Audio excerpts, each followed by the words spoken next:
కాంగ్రెస్ పాలనలో కూల్చివేతలు విధ్వంసాలు కొనసాగుతున్నాయి. హైదరాబాద్ కూకట్పల్లిలోని అల్లాపూర్ పర్వత నగర్లో కూల్చివేతలు చేపడతామని అధికారులు నోటీసులు అందజేశారు. వెంటనే అప్రమత్తమైన ఎమ్మెల్యే మాధవరం కృష్ణారావు కూల్చివేతలను అడ్డుకున్నారు. బాధిత కుటుంబాలకు అండగా నిలిచారు.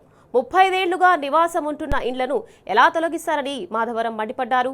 కేసీఆర్ పాలనలో జీవో నెంబర్ 58 ప్రకారమే రిజిస్ట్రేషన్లు జరిగాయని, వాటిని ఎలా కూలుస్తారని ఎమ్మెల్యే మాధవరం ప్రశ్నించారు.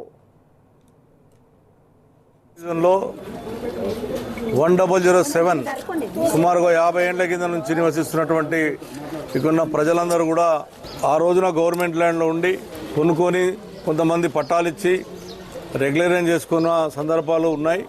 తెలంగాణ గవర్నమెంట్ ఏర్పడిన తర్వాత తెలంగాణ రాష్ట్ర ప్రభుత్వం ఆ రోజున కేసీఆర్ నాయకత్వంలో ఈ పర్వత నగర్కి 58 కింద పట్టాలిచ్చాం, 59 కింద రెగ్యులరైజ్ చేశాం. అన్ని పగడబందుగా మున్సిపల్ ట్యాక్స్ కానీ వాటర్ ట్యాక్స్ కానీ అన్నీ ఉన్నాయి.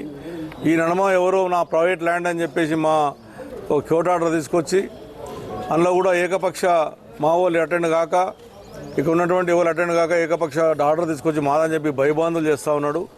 నాకు తెలిసిన మటుకు ఇది ముషాపేట్ అల్లాపూర్ సంబంధించినటువంటి ఓవర్లాప్ ల్యాండ్. ఈ ఓవర్లాప్ ల్యాండ్ ఇప్పుడు సర్వే కాలే. 1947 ఏదైతే స్వతంత్రం 1948లో వచ్చిందో అంతా సర్వే అయింది, కానీ ముషాపేట్ అల్లాపూర్ సర్వే కాలే.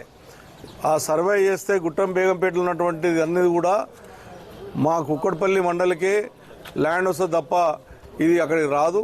ఎవరైతే భయబాంధులు చేస్తున్నారో పోలీసు అధికారులను విజ్ఞప్తి చేస్తూ ఉన్నాను.